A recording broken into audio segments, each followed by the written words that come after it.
ಇತ್ತೀಚಿನ ದಿನಗಳಲ್ಲಿ ಈ ಸುದ್ದಿಯನ್ನು ಓದದೆ ಹೋದರೆ ದಿನದ ಸುದ್ದಿ ಆ ಗದ್ದಲ ಅದರ ಸಂಪೂರ್ಣ ಮಾಹಿತಿಯನ್ನು ನಿಮಗೆ ಕೊಟ್ಟ ಹಾಗಾಗೋದಿಲ್ವಾ ಅಂತ ಹೇಳಿ ಪ್ರಜ್ವಲ್ ರೇವಣ್ಣ ಪ್ರಕರಣ.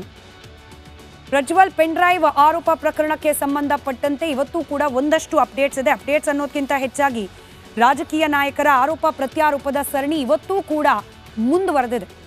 ನಮ್ಮ ಕಡೆ ಒಂದು ಮಾತಿದೆ, ಕುರಿ ಸಿಗದೆ ಹೋದಾಗ ಕುಣಿಕೆ ಎಷ್ಟು ಬಿಗಿ ಆದರೆ ಏನು ಕತೆ ಅಂತ, ಏನು ಪ್ರಯೋಜನ ಅಂತ. ಅಂದರೆ ಇಲ್ಲಿ ಮುಖ್ಯ ಆರೋಪಿ ಅಂತ ಗುರುತಿಸ್ಕೊಂಡಿರುವವರು ಪ್ರಜ್ವಲ್ ರೇವಣ್ಣ, ಅವರೇ ಸಿಕ್ಕಿಲ್ಲ. ಇನ್ನು SIT ಏನು ತನಿಖೆ ಮಾಡಿದ್ರೆ ಏನು ಪ್ರಯೋಜನ ಅನ್ನೋ ಅಸಮಾಧಾನದ ಮಾತುಗಳು ಕೇಳೋಕೆ ಸಿಗ್ತಾ ಇದೆ. ಆದರೂ ಕೂಡ SIT ರಚನೆ ಆಗಿದೆ, ತನಿಖೆಯನ್ನು ಮಾಡಲೇಬೇಕು, ಮಾಡುವ ಪ್ರಕ್ರಿಯೆಯನ್ನು ಮುಂದುವರೆಸಿದೆ. 25 ದಿನ ಆಗಿದೆ ಪ್ರಜ್ವಲ್ ರೇವಣ್ಣ ಎಸ್ಕೇಪ್ ಆಗಿ. ಇದರ ನಡುವೆ ಒಂದಷ್ಟು ಜನರನ್ನ ತೀವ್ರತರವಾದ ವಿಚಾರಣೆಯನ್ನ ಮಾಡೋದನ್ನ ಮುಂದುವರೆಸಿದೆ SIT ಟೀಮ್. ಈ ಕುರಿತಾದ ಒಂದು ಡೀಟೇಲ್ ರಿಪೋರ್ಟ್ ಇದೆ, ಗಮನಿಸಿ.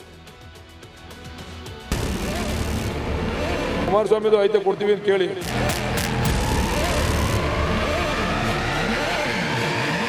ಒಳ್ಳೆ ಇನ್ನ ಚಿಲ್ಲರೆ ಹುಡುಗರು ಮಾತಾಡ್ದಂಗೆ ಮಾತಾಡ್ತಕ್ಕಂಥದ್ದನ್ನ ಬಿಡಕ್ಕೆ ಹೇಳ್ರಿ ದಯಮಾಡಿ ಅವ್ರಿಗೆ.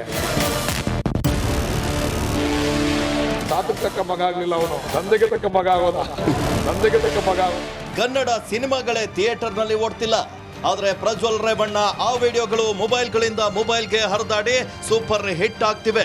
ಆದ್ರೆ ರಾಸಲೀಲೆ ವೀರ ತಲೆಮರೆಸಿಕೊಂಡು ಬರೋಬ್ಬರಿ 25 ದಿನವೇ ಕಳೆದಿದೆ. ಈವರೆಗೂ SIT ರಾಜ್ಯ ಬಿಟ್ಟು ಹೊರಗೂ ಕಾಲಿಟ್ಟಿಲ್ಲ. ರೆಡ್ ಕಾರ್ನರ್, ಬ್ಲೂ ಕಾರ್ನರ್ ಎಲ್ಲ ನೋಟಿಸ್ ಹೊರಡಿಸಿದ್ರು ಫಲ ಸಿಗ್ಲಿಲ್ಲ. ಆದ್ರಿಂದ ಪಾಸ್ಪೋರ್ಟ್ ರದ್ದುಗೊಳಿಸುವಂತೆ ವಿದೇಶಾಂಗ ಸಚಿವಾಲಯಕ್ಕೆ ಪತ್ರ ಬರೆದಿದೆ.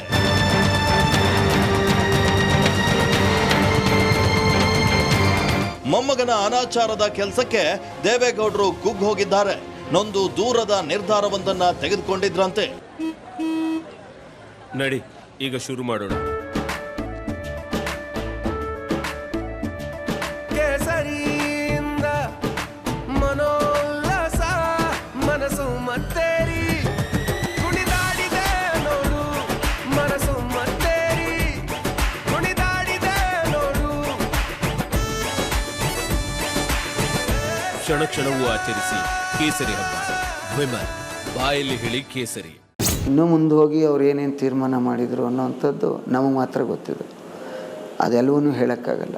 ಎಂದಿನಂತೆ DK ಶಿವಕುಮಾರ್ HD ಕುಮಾರಸ್ವಾಮಿ ಕಿತ್ತಾಟ ಮುಂದುವರೆದಿದೆ.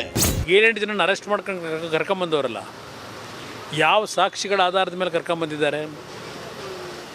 ಹಲವಾರು ಜನನ್ನ ಪ್ರತಿನಿತ್ಯ ಕರೆದು ಹ್ಯಾರಾಸ್ಮೆಂಟನ್ನು ಮಾಡ್ತಾ ಇದ್ದಾರೆ SITನಲ್ಲಿ. ಭಾಳ ಕಷ್ಟಪಟ್ಟು ಕೊಡಿಸಿದ್ದೀವಿ ಅಂತ ಹೇಳ್ತಾರೆ. ಆ ವ್ಯಕ್ತಿ ಜೊತೆ ಮಾತನಾಡಬೇಕಾದ್ರೆ ಕಷ್ಟಪಟ್ಟು ಕೊಡಿಸಿದ್ದೇವೆ ಇರಪ್ಪ ಅಂತಾರೆ. ಇದಕ್ಕಿಂತಲೂ ಮುಖ್ಯಮಂತ್ರಿಗಳಿಗೆ ಸಾಕ್ಷಿ ಬೇಕಾ?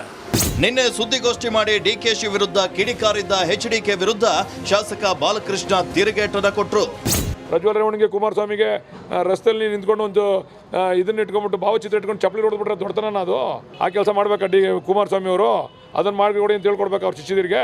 ಅಮಿತ್ ಶಾ ಹೇಳವ್ರೆ, ಟಿಕೆಟ್ ಕೊಡಬೇಡ್ರಿ, ಇವಂದು ಹಿಂಗೈತೆ, ಹಗರಣ ಐತೆ ಇವಂದೆಲ್ಲ ನಮಗೆಲ್ಲ ಸಿಡಿ ಗಿಡಿ ಎಲ್ಲ ನಮ್ಗೆ ಕೊಟ್ಟವ್ರು ನಮ್ಮ ಕೈಗೆ ಅಂತ ಅಮಿತ್ ಶಾ ಹೇಳಿದ್ರು ಕೂಡ ದೇವೇಗೌಡರಿಗೆ ಆ ಥರ ವ್ಯಾಮೋಹ ಯಾಕೆ ಬೇಕಾಗಿತ್ತು? ತಾತಂಗೆ ತಕ್ಕ ಮಗ ಆಗಲಿಲ್ಲ ಅವನು, ತಂದೆಗೆ ತಕ್ಕ ಮಗ ಆಗೋದ. ತಾತಂಗೆ ತಕ್ಕಂತೆ ಮಗ ಆಗಿದ್ರೆ ತಾತಂಗೆ ತಕ್ಕಂಥ ಮೊಮ್ಮಗ ಆಗಿದ್ರೆ ಇದು ಬರ್ತಿರಲಿಲ್ಲ, ಇದೆಲ್ಲ ಆಯ್ತಿರ್ಲಿಲ್ಲ. ಕುಮಾರಸ್ವಾಮಿದು ಐತೆ ಕೊಡ್ತೀವಿ ಅಂತ ಕೇಳಿ ಸ್ವಲ್ಪ ಮಾಜಿ ಮುಖ್ಯಮಂತ್ರಿಗಳು ಗೌರವಕ್ಕೆ ತಕ್ಕಂತೆ ಮಾತಾಡೋದು ಕಲ್ತ್ಕೊಳ್ಳಿ ಅಂತ ಹೇಳ್ರಿ ಕುಮಾರಸ್ವಾಮಿ ಅವ್ರಿಗೆ. ರೀ 2 ಸಾರಿ ಮುಖ್ಯಮಂತ್ರಿ ಆಗಿದ್ದಂಥವ್ರು ಒಳ್ಳೆ ಇನ್ನ ಚಿಲ್ಲರೆ ಹುಡುಗರು ಮಾತಾಡ್ದಂಗೆ ಮಾತಾಡ್ತಕ್ಕಂಥದ್ದನ್ನ ಬಿಡಕ್ಕೆ ಹೇಳ್ರಿ ದಯಮಾಡಿ ಅವ್ರಿಗೆ. ಪ್ರಜ್ವಲ್ ಪೆನ್ ಡ್ರೈವ್ ಕೇಸ್ ರಾಜಕೀಯ ಕೆಸರೆರಚಾಟವಾಗಿಯೇ ಉಳಿದಿದೆ ಹೊರತು ಸಂತ್ರಸ್ತೆಯರಿಗೆ ನ್ಯಾಯ ಕೊಡಿಸೋ ಕೆಲಸ ಆಗ್ತಿಲ್ಲ.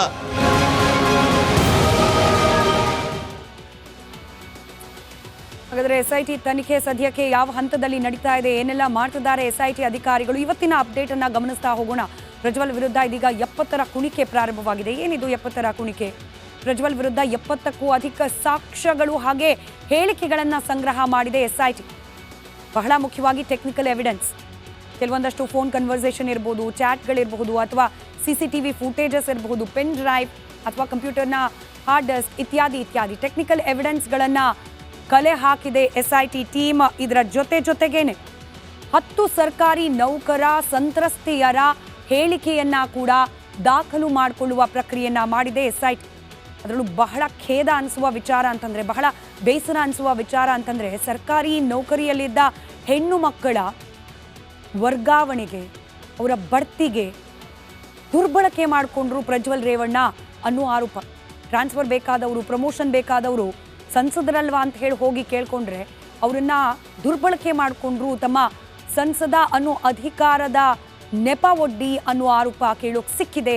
SIT ತನಿಖೆ ಸಂದರ್ಭದಲ್ಲಿ ಆ ಸಂತ್ರಸ್ತ ಹೆಣ್ಮಕ್ಳೇ ಹೇಳ್ಕೊಂಡಿದ್ದಾರಂತೆ, ನಮ್ಮನ್ನ ಬಳಸ್ಕೊಂಡಿದ್ದಾರೆ ಅಂತ ಹೇಳಿ ಪ್ರಜ್ವಲ್ ರೇವಣ್ಣ ಅವರು. ಪ್ರಜ್ವಲ್ ಕೇಸ್ ತನಿಖೆ ಸೂಕ್ಷ್ಮವಾಗಿ ಮಾಡಬೇಕಾದ ಅನಿವಾರ್ಯತೆ ಕೂಡ ಇದ್ದೇ ಇದೆ. ಸಂತ್ರಸ್ತೆಯರಿಗೆ ನ್ಯಾಯ ನೀಡುವ ನಿಟ್ಟಿನಲ್ಲಿ ತನಿಖೆಯನ್ನ ಮಾಡಲೇಬೇಕಾದ ಆಗ್ರಹ ಕೂಡ ಇದೆ.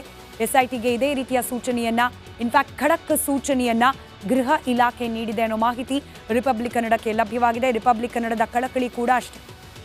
ಅದು ಒಪ್ಪಿತವೋ ಬಲವಂತವೋ, ಅಲ್ಲಿರೋದು ಹೆಣ್ಣು ಮಕ್ಕಳ ಮಾನ ಮರ್ಯಾದೆ ಗೌರವದ ಪ್ರಶ್ನೆ. ಆ ವಿಡಿಯೋದಲ್ಲಿರುವ ಹೆಣ್ಮಕ್ಳು ಯಾರು ಕೂಡ ಬಹುಶಃ ಮನಸ್ಸಿನಲ್ಲೂ ಕೂಡ ಅಂದಾಜು ಮಾಡಿರ್ಲಿಕ್ಕಿಲ್ಲ, ಹೀಗೊಂದಿನ ಹಾದಿ ಬೀದಿಯಲ್ಲಿ ಈ ಕಾಮುಕ, ಈ ಕಿರಾತಕ, ಈತನ ವಿರುದ್ಧವಾದ ರಾಜಕೀಯ ಹಾಗೆ ಇವೆಲ್ಲವೂ ಕೂಡ ನಮ್ಮ ಘನತೆ ಗೌರವ ಬೀದಿಯಲ್ಲಿ ಹರಾಜಾಗತ್ತೆ ಅಂತ ಹೇಳಿ ನಿಜವಾದ ಆಘಾತ ಆಗಿರೋದು ಆ ಹೆಣ್ಣು ಮಕ್ಕಳು, ಆ ಹೆಣ್ಣು ಮಕ್ಕಳ ಕುಟುಂಬಕ್ಕೆ. ಅದಕ್ಕೂ ನ್ಯಾಯ ಕೊಡಿಸೋ ಅನಿವಾರ್ಯತೆ ಇದೀಗ ಈ ನೆಲದ ಕಾನೂನು ವ್ಯವಸ್ಥೆಗಿದೆ. ಅದು ಸರಿಯಾಗಿ ಆಗಲಿ ಅನ್ನೋದು ರಿಪಬ್ಲಿಕ್ ಕನ್ನಡದ ಕಳಕಳಿಯ ಆಗ್ರಹ ಕೂಡ. ಇದೇ ಒಂದು ಸೂಚನೆಯನ್ನ ಸದ್ಯಕ್ಕೆ SITಗೆ ಗೃಹ ಇಲಾಖೆ ಕೂಡ ನೀಡಿದೆ ಅನ್ನೋ ಮಾಹಿತಿ ಲಭ್ಯವಾಗ್ತಾ ಇದೆ. ಕರ್ನಾಟಕ ಪ್ರೈಮ್ ಟೈಮ್ನಲ್ಲಿ ಈಗೊಂದು ಬ್ರೇಕ್ನ ಸಮಯ.